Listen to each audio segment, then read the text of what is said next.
Good afternoon, ma'am. Welcome to my YouTube channel. Ngasi date 4 March 2026. Happy Holi to all. Ngasi sa Holi nulit niya do. Pao nungay ba khara yawi si suka do ngasi pao nungay ba khara discussion tawse. Ahamada sigi picture se am phasaba picture am oi ko haidi cartoon se Hindu covered yawa cartoon yamna oil gidamakta wall gi order ma sabagi mo ko aduda Netanyahu ga adege Donald Trump gana Ukraine ga Gaza ga di lokthokre adudagi Iran ji lokthokna haina kana honabni ko yeng se news ta kari yawge ko headline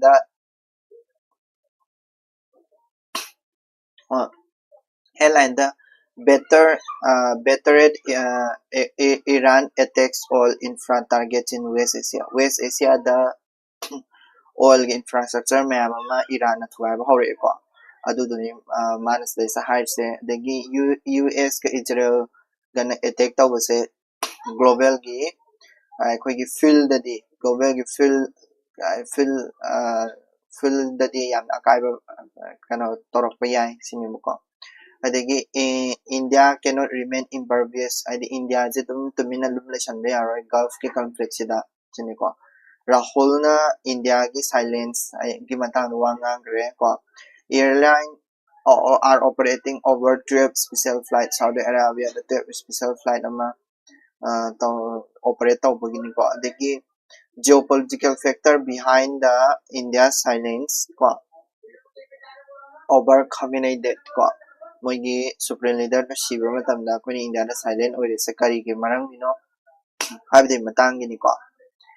ngasi naina du se adegi ngasi ki Hindu cover da sigi oil ki price ki se global oil ki fuel ki price ki matang da graph kra yawi like the crude oil habde koi ki global Brent hai se kaino hara gadi thao makhakne ko note si dagi phangba note si dagi phangba aduguma thao makhakne masi sina global standard ne ba thao gidi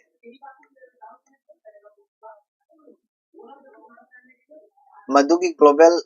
price hai tare daily global price se sum kakhalai ni ko war ek tawdagi hujik ayawre IT yawrabne tasem gidi aduga kadawga hara kanda koigi world da khwaidagi thau puthoiba countries sing sigi top crude oil producing countries hai tare ko sise USA na mathang da Russia mathang da Saudi Arabia lei ko adi USA na khwai yam puthoiba adubu Iran je kai da lei ga hara gadi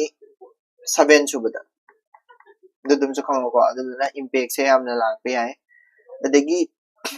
kadawga hara kanda crude oil se petroleum through Strait of Hormuz power ga chaliba crude oil sa hai tare ko crude oil se karam country gi na har ga de Qatar se yabdi de Iran le Kuwait le Iraq le UAE le Saudi Arabia le ko puthor chali so 2025 fa ga chali se doga kare ga crude oil volume se ko Strait of Hormuz tagi thoga chaliba hai tare Strait of Hormuz ingrang so hai gre ko Iran na hujik se thingjalaga leiriba Hormuz to ni ko Strait of Hormuz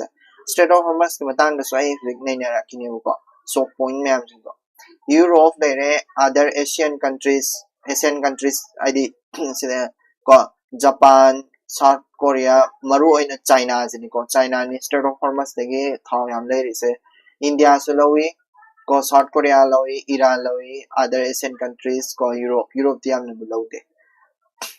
dagi mo ko China da puri ba share hai tare ko China da 2018 ga atopa country da di Iran na 2018 da Iran na atopa country da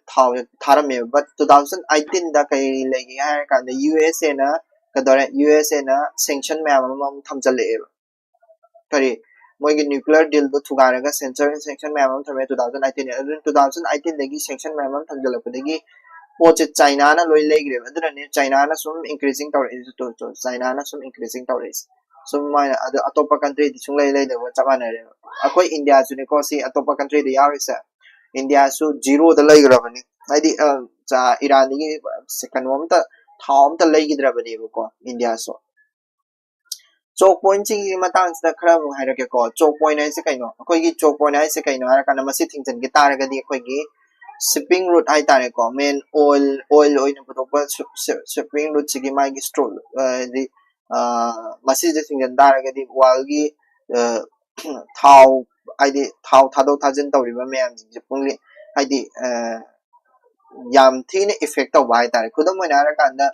walgi oiba shipping route hai tare thau gi shipping route se Strait of Hormuz in 19% almost 20% di mana pai hai ko thau gi thado thajin taw gi walgi oina ko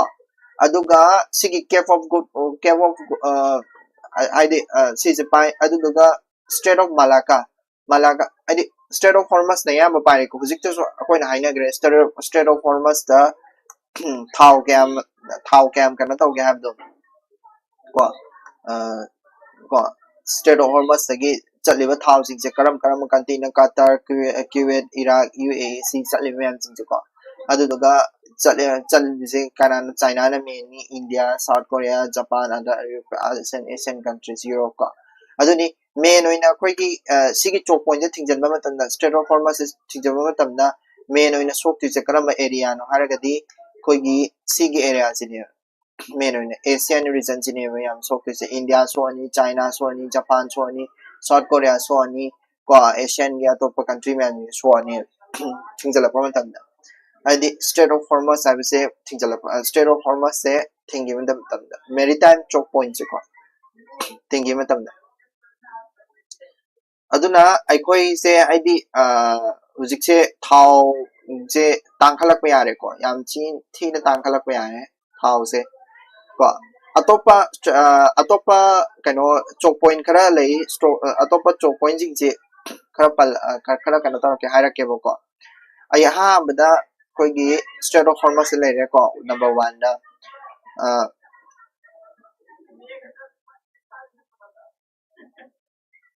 number 1 Strait of Hormuz le re adagi next Strait of Malacca sidai le re Strait of Malacca ko Strait of Malacca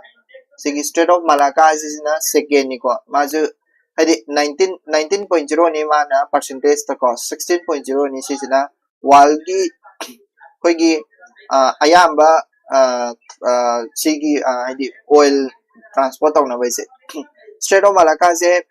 mathaktana magi Malaysia lerani makhadana Indonesia lerani aduduga sigi pa chatune aduna koigi India gi su Leda Andaman and Nicobar Lake, Aduna su Andaman Nicobar, Janta Semgatan Hotel Torido. She the chat to Strait of Malacca later. Strait of Malacca say I did Quigi Yam important oiko. India point of view the so important oil. Adagi Strait of Malacca in Natabida, Aquina Quigi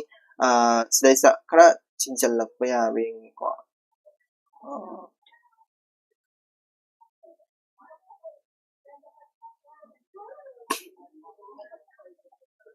ko sida is the Strait of Malacca is season ko sida certain is one ko aduga Strait of Malacca sa natabida akoy gisi sida Thailand le ni side the Thailand le ni ko Thailand le ni Thailand swine la ko sida koy gi sida is the Thailand gi ko sida is the koy gi kano ma lay koy gi si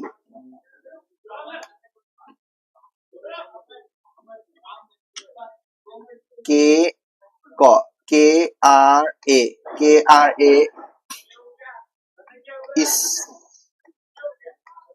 isthmus ko KRA isthmus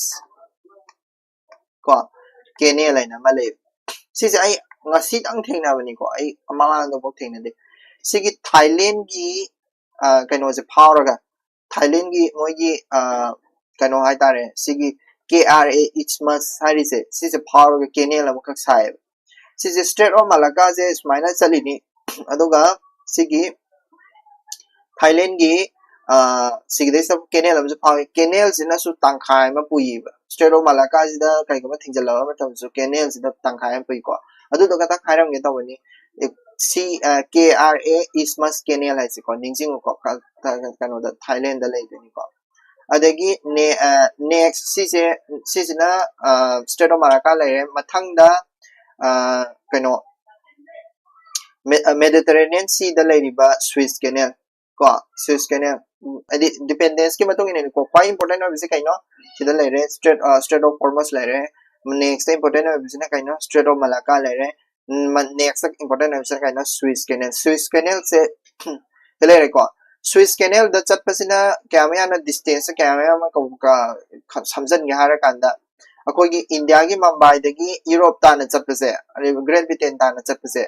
ka distance sidai sa smile sa taraga di sidai sa smile toraga smile koraga Mumbai ta na chat pasiga sidagi si pharaga Mediterranean si pharaga Suez Canal pharaga Mumbai ta na chat pasiga sigi distance only 7,200 khatane kilometer aduga maina koina salaga di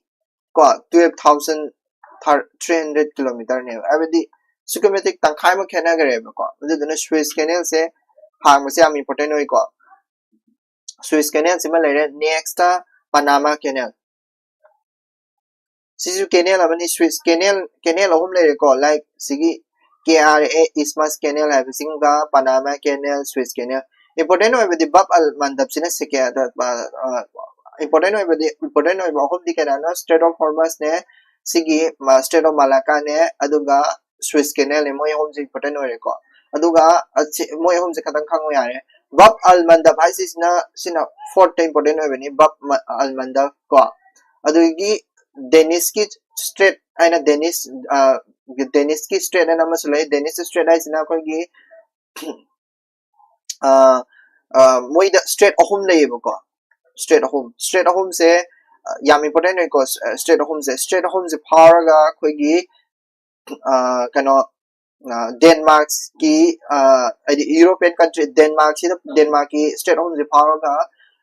Russia degi thau lak toi ni ka Europe ta ko adegi America da adegi kan South America da adumai lak toi ni na Danish Strait is very important no Turkish Strait na ma lai Turkey gi Strait se koi na kari maming kau ge har ga dia to pa maming da Bosphorus Strait areas khangni ko Bosphorus cities power sapagi ko Bosphorus Strait masi su am important oi ko Bosphorus Strait na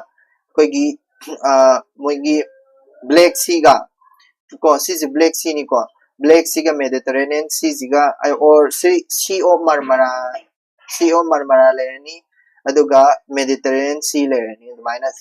aduga phawna doi ni ko Bosphorus Strait sina Turkey da lei doi sinina adegi next kana Cape of Good Hope le re Panama Canal le to mai lai na bani ko yengo sigi state khara se phaba changi ko Danish Strait Turkish or Bosphorus Strait Suez Canal Bab al Mandab sina ngasai gi kano da koi gi so kari hani so kano ga Ethiopia ga ko Yemen ga ani gi taina bam da lei bani ko Ethiopia gi Yemen akoi gi kano ai Somalia ai tan Somalia ne asem gi Somalia aduga Yemen ga ko adu maya ni aduga map amaga lei ri last oina sigi map sidana hiring ise ngasai gi ni ko Strait of Hormuz ta 18.5% ko thau gi chali se route se aduga kano Cape of Good Hope so yam chali adagi Bab al Mandab so ana Suez Canal Bab al Mandab adagi ziki Bosphorus ko aduga Danish aduga last ta Panama Canal ko Strait of Malacca si bisle ma'am sing se khango ko haidi si sing pha bam change ba si sing ne khoi gi international choke point and haris ko ado huziki hujik tawriba Iran gi paw se hai tare ko Iran da hujik thoiba paw se sigi hapet summary ama khak ai summary hai tare hujik thoi se kara yoro ga am do war du gi kara yoro ga har ga di ongoing conflict se Lebanon yogre ko Lebanon da effect am tawre ko Lebanon da koi gi Israel na ko push to hore Lebanon da adigi kadoga hara kanda koi gi India ga ko Iran ga gi relationship se sisi kamai tawge ha pe yeng se ko India ga Iran ga relationship se hana digi horaga yam phabadi oidi ba khamba India na hai se diplomatic relationship se yamna adi hana thaina khara leiramme kai like USA gi sanction tawjingai matam da 2018 da bilateral trade che around US dollar 17 billion mu leiramme ba ko adubu hujikti kya da haidagre 2015 da US dollar 1.68 hai tare ko billion da haidagre yam thina haidagre ko si 2018 ini se na 2025 ini ko aduna Iran sina khoigi kaino su support taw deba 370 article 370 Jammu Kashmir dei lokthok kibedo adu ka da support taw deba adagi kadoga hara kanda Delhi da riot ama tawgidana ko Delhi riot ka to aduda condemn tawrakhi ba aduduna maram kanda India na Iran je yaning da bhai tare ko adu khara su leba globally adagi mu kadoga hara kanda hujik se thau gi mu ya yeng ase ko thau gi energy security ke mu yeng ase energy security da hujik to so hai gre ko atopa di thau gi da budi khangani atopa da di kari kari lege hara kanda koi gi liquefied natural gas LNG puthopase ko Qatar da puthoeba yamana Qatar da puthopodo kanona bab jike hariba state of hormuz se thingi bidagi wa kanu tawdre adi puthoraktre ado India na hosi hai se kaino hara kanda India gi stock se 25 days ki delay di ko 25 days ki delay ri to karai de no masi kari no mana sumana stock lai hai se hai ga di masi se koina kari mamin ko ga kana strategic petroleum reserve hara ga khane ko petroleum reserve hara khane masi se karai da thamme hara ga di ai khoina ko kano da thamme Andhra Pradesh ade Visakhapatnam ko Andhra Pradesh ta thamme Mangaluru ko thamme adoga whole total gi national capacity hai tare ga thamba ngam gi chance le ase bagi di 74 days ki thamba ngam bane ba adu 24 days ka 25 days ka dangi thamam ne ba se ju am important oi ko kai na ga di yam akoi je ai di la ka ne se khang da bagi mo prepare taw da be mo ui ko adu ni adagi khoi gi Arabian Sea da port am khak le ko ai di akoi gi port ai tare ko akoi na kana taw bai da ko port am khak le port tu gi maming kari ko ga kana dukam ko sigi dukam har ba port cha Oman da le bani ko Oman da sigi dukam har ba port Oman da le ni se India gi port ne ba India na military ko lokrai kari kra sa ba port ne ko masi se drone jik se drone attack taw ri ba kan adu duna haidi India gi relationship se dum phatte ya dum uli ni ko yare atai di yare ni khalle thau gi matang gi ma nei na re yare ni khalle next paw ma mi se Nagaland gi house na Nagaland gi mai legislative assembly na Bande Mataram se sakadra sa oidra moina di yaning di ko Bande Mataram sakose Bande Mataram se sutra shoida na sakadam ne na Supreme Court na right ta gi do yaning de ba kashu ko yamna lang e sabi ya de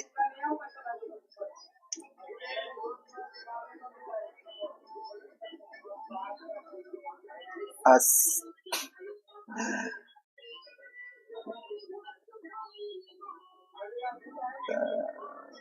Sai tawale.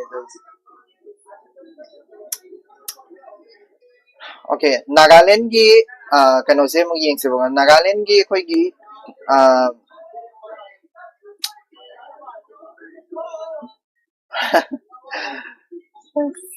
adum tawrse ko lang asano Nagaland gi di moi gi di tongana ko Nagaland ai se bande mataram se compulsory wena sakpa se yaning de sini ko habidi Ministry of Home Affairs na kadong harakanda January da khoi gi bande mataram se khoi gi official national song ne na laukthokre national song se suju na any thaba ama tawon tabda bande mataram gi mamang na sakadabani la hairi ba madugi sakadabane aba pot se Nagaland ai se adu yaroi cinema akoi yaning de cinema ma ai se constitutionally ya de cinema adu constitutionally constitution ki kari lai ge hara ga de koina article number 25 freedom of religion article number 29 protection of interest of minorities ko article number 51A gi a da kari hai 51A gi a da kari hai ka da akoi citizen sing se si fundamental duties ni ko fundamental duties ni akoi gi citizen sing se ka do ba akoi gi nation gi oiba kano sing nation anthem bo ogera nation emblem bo ogera masi se akoi na id ngak selaga thamgadamni respect pi gadabani habidune fundamental duties ki khoi ahamba duties to aduda ma aise argue ta use kai noya kanda national song ji yaw disin anthem di yaw national song ji yaw disin national song ji pan disin ko ma aise aduga makoi gi freedom of religion laisai kai no di bande mataram gi aroi begi last ki stanza se religious yam oeba ko adu duna ne 25 se akoina sakpangam moi article number 25 gi matung ina akhoi gi religion che adu do nafu da san bai tai ko isai je nampu da san se yam yaning de sinema aduga article number 29 protection of interest of minorities ki matung ina naga people sing se moigi identities moigi culture identities religious identities se moi ngaksa bangam ngaksa na bagi damakta right pi ko fundamental rights adu do ni ko constitutionally aduga atopa masule constitutionally sisi am important oi ko article number 371A sisi boy ko na special status to Nagaland akoi Manipur gisulai ko sigma article 371A is na Nagaland ni ko masina hai se kaino har kanda si 371 is a tasembagi di insert of given 13 constitutional amendment act 1962 man yan hali ko kanon to bada masidaista hari se magi key provision da hari se kaino har kanda koigi religious and social practice of Nagaland se ko social practice ko masi se Nagaland ki masi se di kai hai ni masi na hai se kaino article number 371 is na hai se kaino har kanda any parliament ki ek oigera any ek ama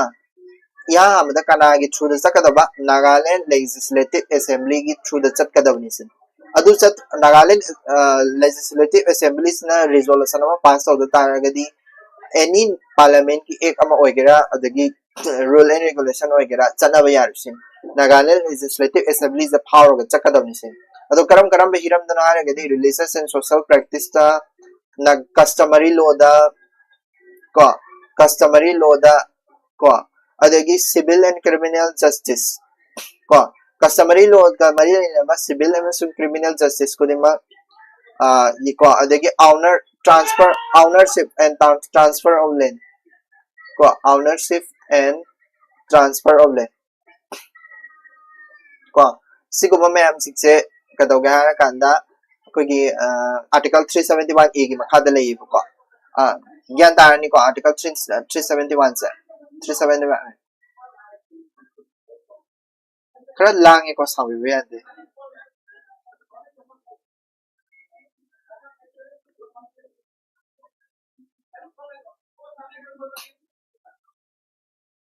Manipur gina Article 371C ni ko. Ay kitang sayan na. Manipur gina 371C. 371C. Ko Manipur gina. Manipur gi sa lay ni ko special kano se. Adu ni yare Bande Mataram gi yare adagi kano mo yengasi mathang dana koigi reboot ko Canada ga India ga gi relationship to. Sisi tawragum si ko Canada India ga relationship si mamang na suya ama ay mamang sa gre khara ningsing maya bada sipa dum ningsing biro adagi kano gi uranium deal dum ningsing biro ko uranium deal ko adu dum ningsing biro uranium deal taw na gi bagi matang ido ko adu dum ningsing biro adu duga atopada ningsing hara ka su koigi Canada ga India ga yamna saunari ba kano main oiba pot che kaino hara ka di koigi kano gi Nizar ai se kano ni ko Nizar killing case tu ni ko Nizar case ama lady koigi Khalistan gi activist ki ko adagi mo kaino atopa di akogi uranium deals ki matang da mai history ki maram da su nai nagre da ko adu do ningsing yo yare next safety laws ko kogi explosive ngarang so ina haisa ki ba ngarang so kogi kanoda Andhra Pradesh ta kogi bomla factory ma kai da ko du mi kun si da na ko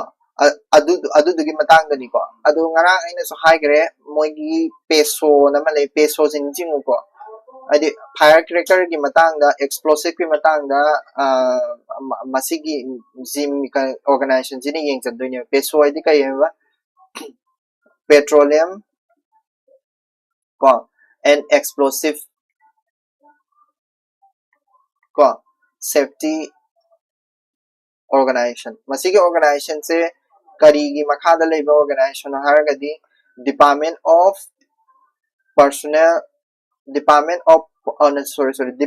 for industry department for promotion of industry and internal trade aba ko karama ministry gi makhada ministry of commerce and industry ko asigi makhada leba se kanu oidoini karai da lei haragadi akoi gi Maharashtra Nagpur ko Maharashtra masigi ek peso se mana function taw no hona matam na ma ek ama changi ek tu ne kari na ga di explosive ek masi se semtok na ba jikan na hona rim ni ko 1894 ko yam li ra be ek ni masi se ek se semtok na ba kan hona ri ko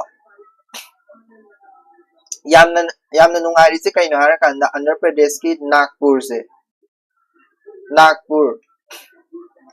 se koi na kari hai na khangna ge hara kan da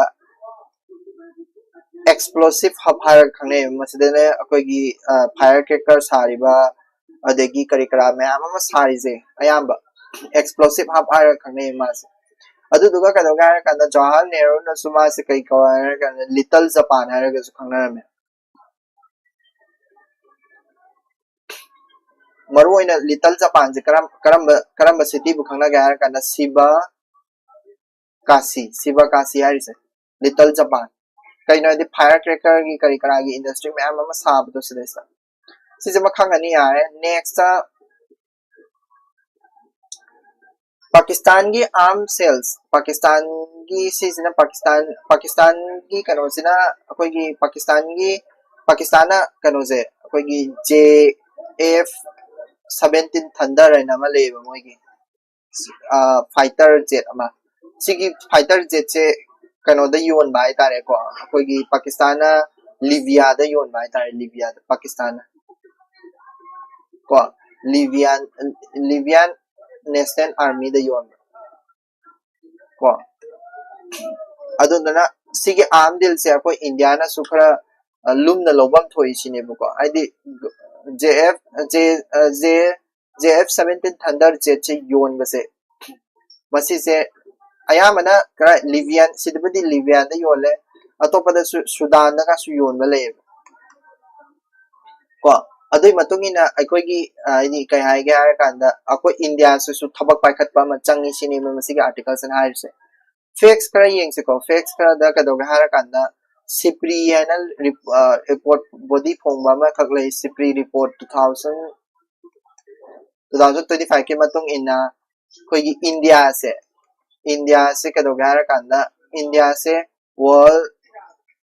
largest second largest ko arm importer new ko mai mamang da kana le arm importer abdi keno arm lay khusu ko lai leba mai mamang da first na second ni ko first na kana le ga kana first na Ukraine le se kari gina ga di Ukraine si war taw de dana war taw da ga di so moi ju khusu ko lai lay do ko aduga India gi se na import ni ko export di India se kara da lay ge ba India se export of the akoi 2.76 billion and billion crore and export away ko ado Pakistan gi di kado ga hara kanda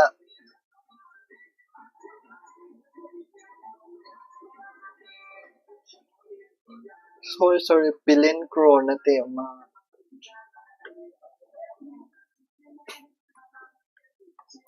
billion है ना export हुए अदुगा Pakistan दी क्या export हो गया करना 7 billion को 7 billion है इसे कहीं ना है कभी मुझे पाकिस्तान का दला ते को चाइना यावरी अदगी टर्की यावरी को अदुना इंडिया की export से हम पी अदुना माह इसे कहीं ना है करना Pakistan na tawri sumaina akoi India su Pakistan dagi di India na ina ngamini ba aduduna Pakistan na tawri sumaina akoi India su tawba ma changi sini ba kama haningi sa haidi Pakistan ga yengno ba matamda adagi akoi India se defense ki maram da defense ku zu kalai puthokpa export away maram da yamna kana tawri sini ba hai ko import ba di akoi India na first azare second azare export di akoi India se Pakistan abu heli ba adu ni ma hani se ko article do data se khatang khang ro yare adu tuka sixna resource and kano gini staista yamna phajaba point ama economy gi tama ma khak theng nei ko sidai sama hai se yamna resource and development gi disclose to ba hai se kari no have the hire ke ko akoi na apor ama yon ma matamda ko Porama yolen kala se market ta unare kala se sida dukan ama lere sida su dukan ama lere dukan ani sida pot yole ba pot yom masila ka daga hara kanda yoli ba pot se ka hani aina sida se chana ba kala yole chana ba pot se pot sai me ama yole sida su pot sai me ama yole ko sigi no pa sina ka daga hara kanda yon ringa sida akoi da ka daga hara kanda yondringa ista magi pot mapom sai je sigi je cha taraga di masi je side effect lai bani sigi cha taraga di masi je di ham haw bani energy am pi bani hakchang no hen da bani si je cha taraga di sak pha thokani bhar su ko si je cha taraga di yang kang da bani ga har information je loina pi bai tar pot che yoma matam da resource and development gi information je research and development gi information je pi bai tar si je pa je pi da तो ताने pot से क्या seat कनी करम pot ना है न seat कनी हारे गदी सीने न सिट लोइद्रा को अदु सी सिट न बगी न मत और मसी जे मसी की पोट से सी की आइडिया से लेत्रे न खले से मसी की आइडिया से लेत्रे न से रिसोर्स न सी को दुकान गा त ले पोट से केम हाई द बाय तारे योन बदम योन बचा न बले गा ग चेंग जे माय सीने हाई द अफंग म चेंग अमा दु पीबा अदु तारगदी मधुगु माइना तौबा आइतारे को मधुमाइन तौ तारगदी अखोइगी फत्तबा चेंग फत्तबा मैम जे क्वेश्चन नम त तौना दबि दमी जिन पंगलै लेनरनी बा असिना अफबने न खनरगा इंफॉर्मेशन न शेयर तौ द तारगदी सारा थना बोगेरा अमा बोगेरा अदुना कदोगा हर कंद सरकार न कदोगा हर कंद मैंडेटरी ओइना नोय पोचै योमा मतमदा नोय से पोचै से कदोगा हर कंद पोचै जिगी मागी साइड इफेक्ट कुंबा नत्रगा अतोप तोप ma'am जिगी kai hai ni information jing je si ju yaw no pi ga da bani sini ba hai ga lai se mandatory ba ado aduguma mandatory oiba pot ama government gi thamba ma changi sine maram do harake bo maram do harake kari maram gi mana haise economy gi Nobel Prize phangiba concept am harake ko kari no harakada the market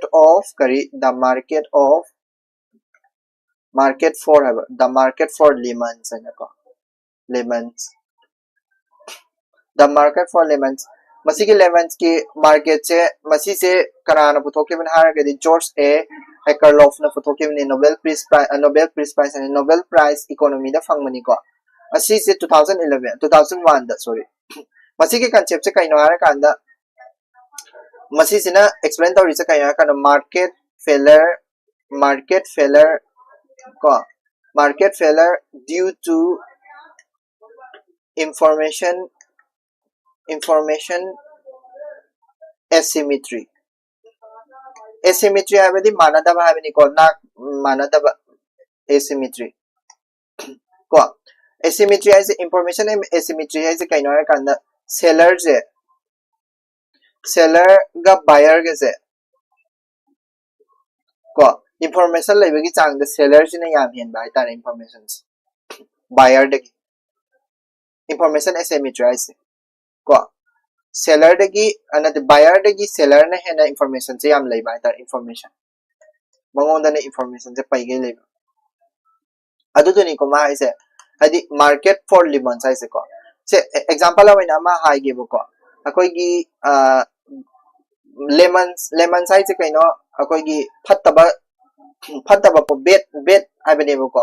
bet abene lemons aduga peach peaches ni singina good abene ko good market ta lemons hai taragadi bet abene ko aduga market ta peach hai taragadi good abene adu dum se khango ko use market ama leba use market car yonba use car market ama leba ko market ama sida ista buyers ina kadoge harakanda ko buyer car ma'am am leiduni ko car ma'am jingse buyer lagtoni buyers ina khange ba car je karamana phabano karamana phattabano se khange ba man gyan tabra buyers ina use market chi market yoliba seller je sijina di market se car je pangyon di yoli ni na mana di price te kama pi bai tare se car se dai to yoliba car je 50,000 da loina thado ge na ko car je loina ma price ma da thambai tar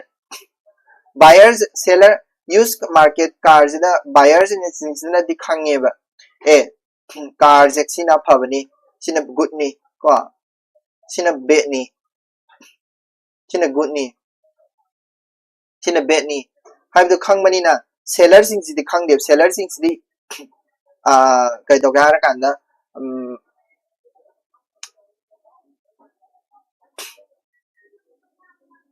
ai je sorry buyer sing sina lai doini seller sing sina kana taw doini owner ek to owner explain to seller sing sina khang doini ba seller sing sina more information avene sina more information seller sing sina good or bad se khang doini ba sorry seller sing sina good car ni masi sina maphaba car ni masi sina phattaba car ni khang doini ba ko buyer sing sina khangoi doini ba ko buyer sing sina khangoi doini ba khangoi da bani khangda bani na kaido ga na kanda aphabadasu phattabadasu loina price ba da laigra ne ko laigra ne ba adu na kaido ga hara kanda masi sina kaido ga hara kanda ai is foiling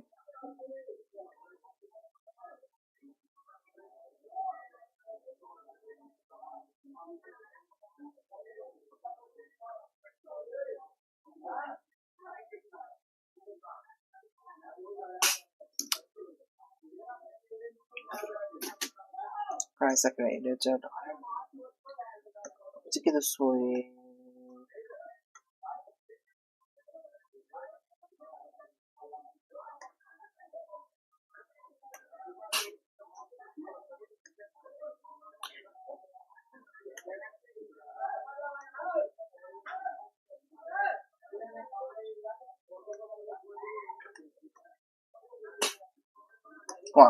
buyer seller se use market car gi di buyer seller se tuan tuan man ko buyer sina ka doga ra kan da use market ki kano se use market chi krai de le rok tino kano de gi nupa ma de gi ari farsen sina sine na kala se farsen car sina sine na kala se ko farsen car se buyer na le rak tuine buyer na kai do ba buyer na farsen car le rak tuine ko buyer na farsen car le rak tuine adu duga kanada madi khange ba buyer si di kaina di mangon di information yam le ram ni na da ba information yam le ram ni na buyer si di khange ba adu duna mana haijan du se kaina ra kan da 50,000 da loin thado amni na hai dui ni ba good bad se khangi ne mana adu bu mana 50,000 da loi thare masi hai dui ni ba adu bu yon ba matam da di mana bad sing je loi yon dui ni kaina di seller sing si di kari da masi ki information se laiti ba seller sing da yon dui ni seller hai bisina kaina ra kan da use market se amuk farsen je buyer sing se lai adu bu seller sing se da pi dui ni ba noi yon jaru na seller hai ba di akoi ki consumer kangu du oi doi ne use market di consumer kangu je seller gi kangu da khalan doi ne ba ko moi sing da bet nga ta yola ne ba ko bet nga ta yola ni hai di kai no hara kan da akoi gi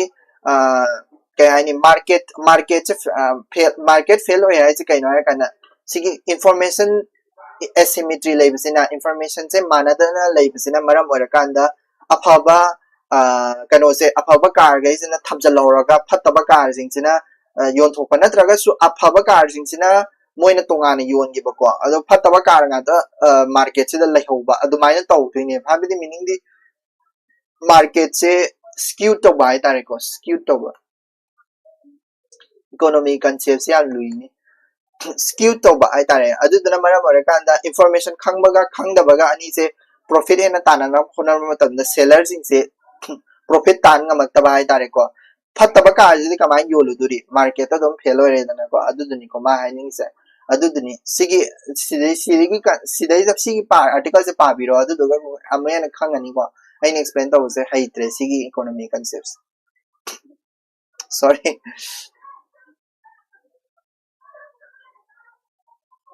English please English tadi kemarin explain to Manipuri de explain to wa kan aligning religious tourism with ecology ecology ka tourism ka pulapun na chamina be mata ni ko issue ma ka thoe bo ko issue se kai doge hara kan da koi gi mass tourism haidi akoi gi tourism tourism se hojik se kai doge hara kan da commercialization no ina tawri commercialization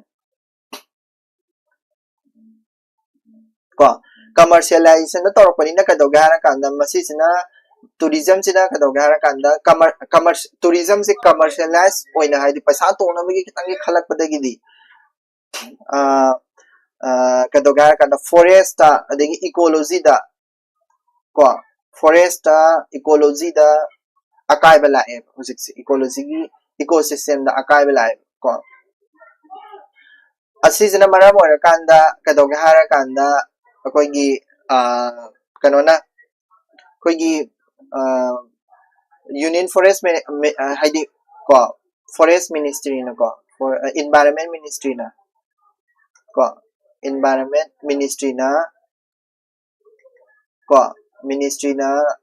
koi gi SOP em thoeba abedi standard operating procedure ma thoeba abedi ngasai gi forest ecology da lam koi bala pa mi sing sina po chai lang thopani khang de ama tawbani khang de pollution thon mani khang de forest thugai bani khang de adugum da tawdana ba SOP ma thoeba adugi SOP thok adi union minister sina thoini ko ado id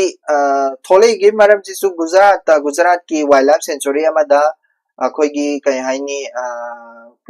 edi religious establishment ama tokhalak pai tare ko religious establishment ama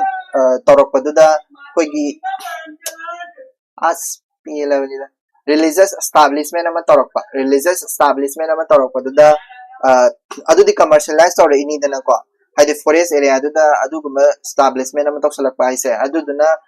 SOP ama sagre SOP se adi standard operating procedure ama government na lauthokre ko asidaisna mana lauthokpa matamsida koigi kari kari adi framework ra palli ko adi like SOP se kari gi through dagi la ino haragadi koigi forest conservation act sing sing sing ko maru in season ko forest conservation act 1980 sigi act sing sing sing forest conservation act lay wildlife protection act lay WPA 1972 ko adagi forest right act su lay FRA forest right act forest conservation act ka forest right act ka se ani se khena ina sina forest kan na bagi sina forest to the lady ba mi sing du gi right kan na bagi ngan tai ko ani se khena bani ko ani se SOP se masigi legal framework se dagi labor ki makha se da tholak pane ko adu duna sigi moi sina ka dog hara kan da religious kano to bose religious the structure guma sagat pai tare ko forest da religious structure guma sagat ba je ya de thingi ba forest area da ko adu hujiki gujarat da thoi ba thodok se kaino ara kan da gujarat ki forest area ma da ngasai gi kano religious monument ma sana ma tawrak bane ba adu taragadi adu do koi na bagi namak tourism lam la ani tourism du ki commercialize tawna ba hona rak pai tare ko adu do ya de na thing bai wari ni ko yan ta ni ko se ai ya de na thing bai ni akoi india gi model me ama le ko adu me am jing to am ta sanna da bai tare khudam oina koi india gi ai kano gi pilgrims ki ai tare ko pilgrims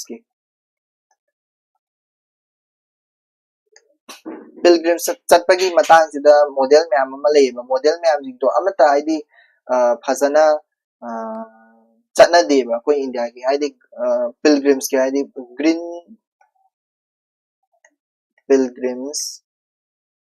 pilgrimage model ko green pilgrimage model habiti kaino koi gi lai gi khoramba chat taraga su odagi pilgrim sapai se koi gi chingman odagi kai haini ecology gi yamna ecological diversity yamna leibam famna ga chatnai dana ko adu chatpado adu do phasana haidi rules and regulation in nabagi damakta rule me ama leiba ko like koi gi A3 gi guideline lai A3 haidi kaino hara kanda Asoka Trust for Research in Ecology and Environment have ni ko aduga A3NW World Wildlife Fund gi guidelines lai ko haibidi pilgrims apa matamda especially tourist apa matamda tawgadaba ko adagi pilot tiger project kaina lai ko tiger reserves kaina tiger yeng masana bagini sin ko ado model se kai dog hara kanda ai sigi guideline me am ta in the bani ko in the bidane gujarat ta saga lei ju ko aduna ecology da soni ga boy taraga di masigi environment ministries na SOP thadore se am phai ko atai news among yeng si ko on India's fighter jet acquisition fighter jet koi India gi fighter jet me ama leibudo maru ina leiri se kari no fighter jet chi maming ching jan du khanga du yare ko Rafale fighter lei ni ko kanana hadi magi defense acquisition council na ma leiba ko sijina leiri ni ko kai de leiba hadi ha ma hujikpudi I10 JS kadam product ngai ko France dagi leiri ni ko hadi leiba se magi kai hadi kai haini koi gi leiba se gi matang se ni ko kara France dagi ado atopa fighter jet karam ba leige habdu gi matang da khara hairake ko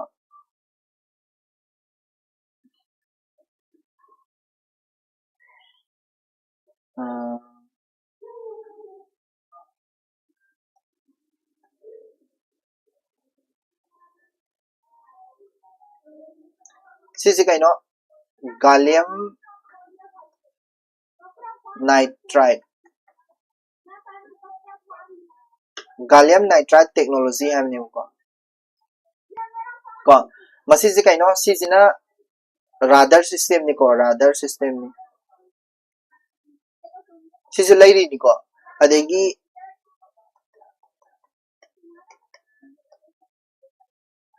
sisina sisu radar makalamani active electronically scan array hai ko sisu fighter je to panba radar ni ko sisu lairi ni ko adegi atopa di koigi Russia degi leiba kano su lei Russia degi kari lei koina Sukhoi Russia degi ko Russia degi akoina export tawise Sukhoi 57 ko sisu lei akoina lei disbo ko adegi hojikse France Russia Israel USA sidegi ayamba leiri ni ko so akoise Israel dagi akoina leiri se ayamana koigi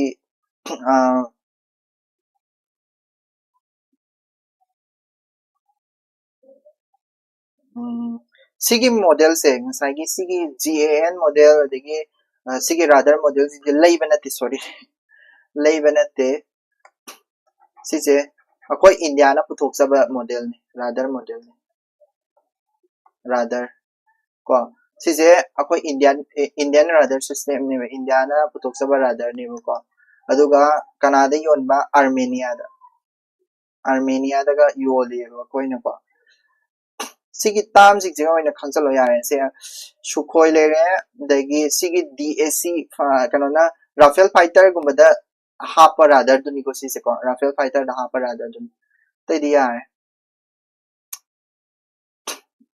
mathang da mo AI mo lang se AI gi news ta mai se kaino AI impact summit ta casebook ama khag yele ko casebook ai se kaino hara ga de khoi gi AI summit to the yariba disability hai tare ko id koigi disability mayam sing sing magi sat pada mateng pang na bai tare chaktok changjin tawada or kano tawada mateng pang na bagi AI sing to ni ko maming khatang di mana maming khatang sila khara palami adu mangare akoina yeng ya base ko adu kai ID kai su important oi de na khale pai khage point maming khatang khangar se ko path phone guys ina koi gi mid tang ba visually impaired oi ba kangu gi ni ko path phone ai sina adegi visually impaired oi ba gi adegi deaf kangu gi na koi gi shruti ga ina lei ko shruti AI path phone adegi deaf adegi kare speech impairment gina Bani AI kana lai ko Bani AI adagi khong tekpa or physically rehabilitated to kangu gina Fiz ko AI maming me ama sida su mana palli ko ade hadi askai ni important oi de ya to AI gi se next maritime security ki India na pochai election bagi matang ni ko sisna adi kari lai no habdi koi gi helicopter kadi 6 advance ko light helicopter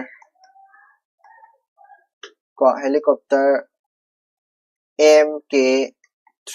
ko sisima laire adagi atopa mana still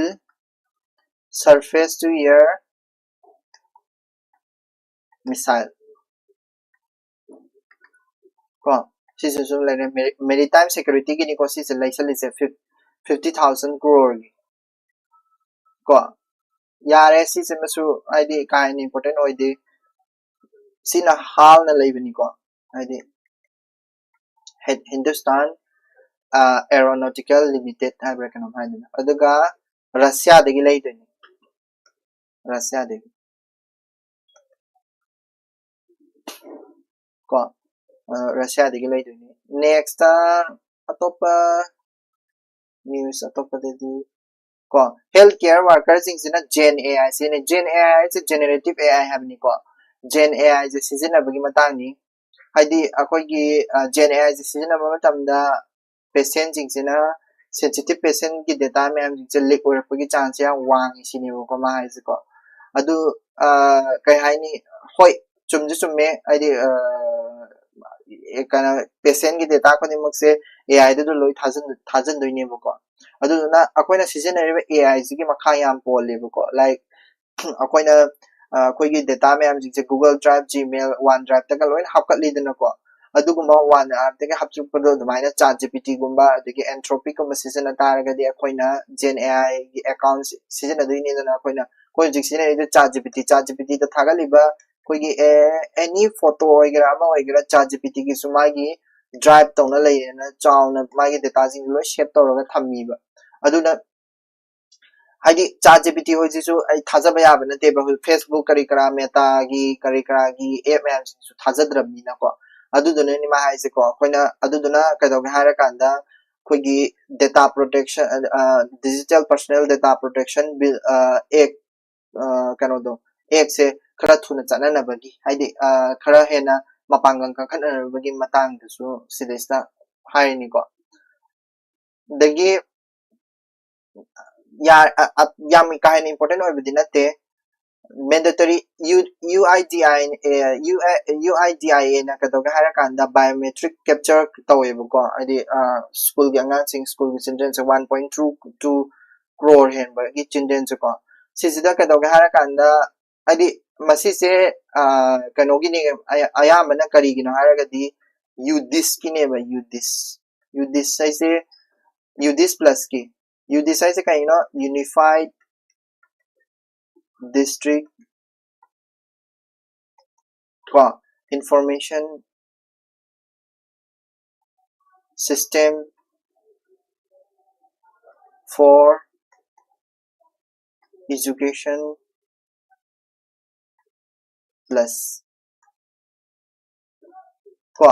masise adi masise necessary or is kari gino ba ayambana koigi husik net thaba matamda net thage haragadi form fill up tawba matamda Aadhaar change ko adigi JEE thaba matamda CET thaba matamda asigumba jada change ba aduduna akoigi sigumba tharakpa matamda akoigi scholarship pibadabu oiro amabu oiro akoigi loina ma Aadhaar je change aduduna maram orakanda Aadhaar jigi maro aina Aadhaar je launabagi damaktane masigi biometric capture se lauris ayamana Aadhaar se ko aduna UDIS is asembagi di Ministry of Education na sigi Ministry of Education na kano taropani haidi flexi program amakak nebu ko haidi masisina information haidi koigi million koigi 1.4 million members ko school sigi magi data collection tawdoine bu ko gyandai ko aduduga data collection tawraga kadoge harakanda maduduga UIDAI ko masijiga link tawraga koigi student jing se identify tawdoine ba student jing se magi kano se haidi identify tawraga maduda ming kyan chali chande adu myam jing loina ma mana loi khangani na data asembagi di koigi da haragana school gi angang sigi data khongkat pagumani masisi unified data district information system for education plus harise ko aduduga mana magi through dagi data khomka tarde akoina Aadhaar lawba matamda akoigi Aadhaar gi biometric lawba matamda akoi paisa ga tingnei dana tingnaroiba sigi through dadi free deba free or course deba free da koina biometric se lawbiraga dagi Aadhaar saba khotpa se tawbidoine ba sisina ko adoi taragadi school gi id school kayam tammi dagi mas scholarship kya phangdaba adugi information dusu lawkhatle plus Aadhaar jo sabire adudani ko adudani haidi mandatory su oi ko haidi mandatory se kari no haidi sigi ꯑꯩꯈꯣꯏꯒꯤ 1.2 crore biometric ꯂꯧꯕꯁꯦ mandatory ꯅꯦꯕ ꯀꯔꯝꯕ ꯆꯍꯤ 7 ꯗꯒꯤꯅ 15 years ꯐꯥꯎꯕꯒꯤ ꯑꯉꯥꯡꯁꯤꯡꯁꯤꯗ ꯁꯤꯁꯦ ꯂꯧꯒꯗꯕꯅꯦꯕꯀꯣ mandatory ꯅꯦꯕ biometric ꯂꯧꯕꯁꯦ 7 ꯒꯤ ꯃꯈꯥꯗꯒꯤꯗꯤ ꯂꯧꯕ ꯌꯥꯗꯦ 7 ꯗꯗꯤ ꯑꯩꯈꯣꯏꯅ ꯃꯥꯒꯤ fingerprint ꯁꯦ develop ꯇꯧꯔꯤꯕꯀꯣ 7 ꯒꯤ ꯃꯇꯨꯡꯗꯒꯤꯗꯤ fingerprint ꯑꯃꯁꯨꯡ iris scan ꯁꯦ ꯂꯧꯔꯤꯅꯦꯕꯀꯣ ꯍꯧꯖꯤꯛ ꯂꯧꯕꯁꯦ 1.2 crore ꯍꯦꯟꯅ ꯂꯧꯒ꯭ꯔꯦꯕ ꯑꯗꯨꯗꯨꯅꯤꯀꯣ ꯃꯥ ꯍꯥꯏꯅꯤꯡꯉꯤꯁꯦꯀꯣ ꯑꯁꯤꯁꯦ ꯐ꯭ꯔꯤꯁꯦ ꯐ꯭ꯔꯤ ꯑꯣꯏꯅ ꯍꯧꯖꯤꯛꯁꯦ ꯂꯧꯔꯤꯁꯦ ꯁꯤ ꯐ꯭ꯔꯤꯁꯦ ꯃꯥꯒꯤ ꯂꯥꯁ ꯗꯦꯠ ꯂꯩꯀꯣ ꯁꯥꯡꯗꯣꯔꯛꯄꯁꯨ ꯌꯥꯏ ꯀꯔꯥꯏꯕ ꯑꯣꯛꯇꯣꯕꯔ 2026 ꯐꯥꯎꯁꯦ ꯐ꯭ꯔꯤ ꯑꯣꯏꯌꯦꯕꯀꯣ ꯑꯗꯨꯗꯨꯅꯁꯨ ꯅꯦꯛꯁꯇ ꯀꯣ ꯄꯥꯀꯤꯁꯇꯥꯟꯅ ꯑꯐꯒꯥꯟꯒꯤ 67 ꯑꯐꯒꯥꯟ kano hard crab duni si haidi pakistan ga afghanistan ga lan tong na bagi matang si pantara ga di akhoi na kari kari khang ba yai koi gi dural line to ma khang ba yare ko mabani gi border ni adegi huju huju lai ri se ttp ko Tehrik e Taliban Pakistan gi ttp aduga afghanistan gi koi gi Taliban ka moigi mari do adusu ai nga haijagre ko adegi effect toriba area se karam area no haraga di Balochistan ko aduga Khyber ko KP province haraga su khangnai ko Khyber adegi Pakhtunkhwa haije ko sigi region sing se da koigi hujik kana lan soknari ni ko atai di kasu important oide na khalle sigi galo se ade hojik war thoknai se so war se da mi myam hatna re ko science ki powder habit yam interesting oi ba si se akoi na kari hara ka khangna ge hara kan da concentrated solar power hara ka ne concentrated solar power hara se kai na hara kan da koi gi si se sigi mathak sida koi na koigi kano ma leiba koigi mirror sigi maming se kai kauge hara kanda koina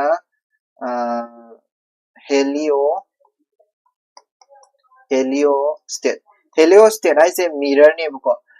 sigi mirror se kadau hara kanda numitse smain thokte ne dana numitse smain tawga thokte ne dana heliostat ai se so smaina numitse silera gana mai numitse da onjan bako numitse silera gana smaina numitse onjan smaina aidi magi mirror se on thoka kanda kadau hara kanda mirror se da sunlight se tara kanda magi exact mafam ama leine ba sida ko sidaista mirror sina tawraga kadau hara kanda sunlight se mafam ama da loina ma khajan bai tar sunlight haidi area size da mirror me ama khilani mirror me am sina nuksa mangala pa sing se mangon da loin khajan de sigi area se khajan de loina ko madu du bokan heliostat ko heliostat ai se kaina mirror leng ba ngam mirror masigi leng ba ngam mirror sina kadau hara kanda koi gi ngasai gi mafam spot amada khajan de ne spot se kai karamba mafam sigi spot se gi mafam je kari kauge hara kanda koina haze ko sorry TES ai se kaina thermal energy storage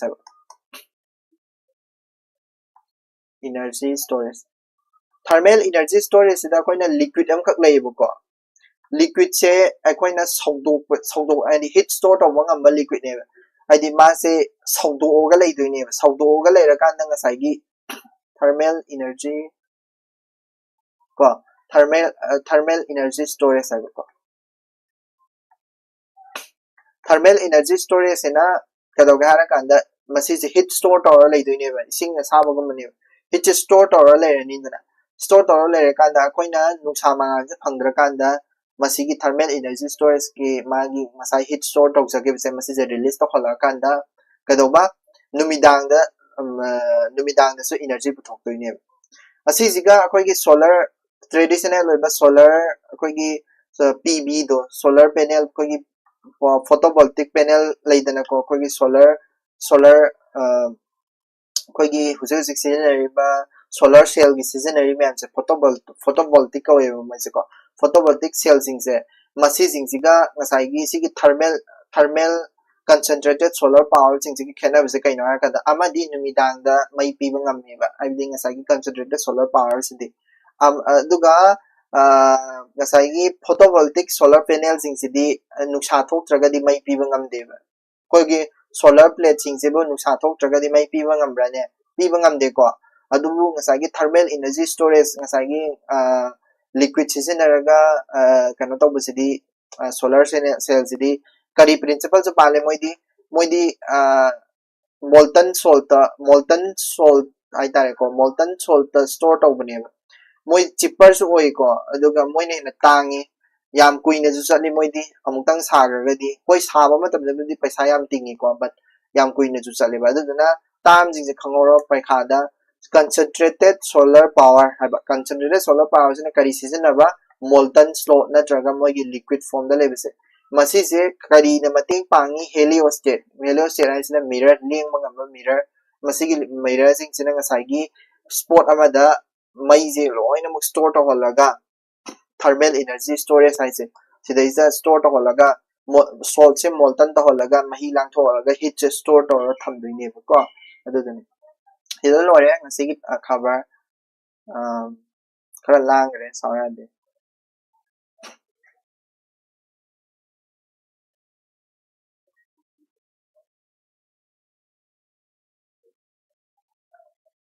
have a great day ahead. Thank you so much.